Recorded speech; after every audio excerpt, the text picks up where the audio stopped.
Mandirigma muna tayo ngayon. Panagutin ang mga korap!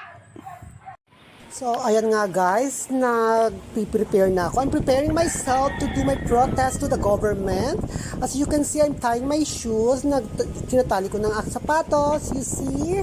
Stop flooding us with corruption. Yan ang sinasabi ko. Yan ang sinasabi ko sa inyo. Tigilan nyo ng pagkukurap sa kwarta ng bayan.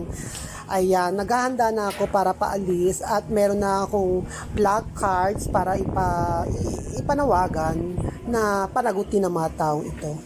Tapos ayun nga, dito ako, nauna na ako dun sa DPS Pagpapagit. Tapos ngayon, nandito na ako sa COA. Nandito ako nakatayo sa harap nila para makita nila ang pagmumukha ko na talagang nagpo-protesta ako. Na, itigil nyo na ang ginagawa ninyo. Tama na.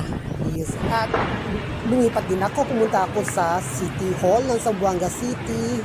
Kasi yung purpose ko dito ay para alalahanin yung mga tao na may corruption, panagutin, accountability.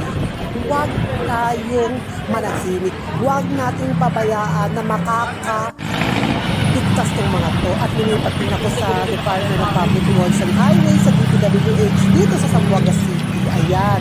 So, kahit na nandito ako sa Zamboanga City, nakikiisa ako sa inyo dyan sa Maynila. Kung sarili ako protesta dito, kahit ako lang mag-isa, kakayanin ko to.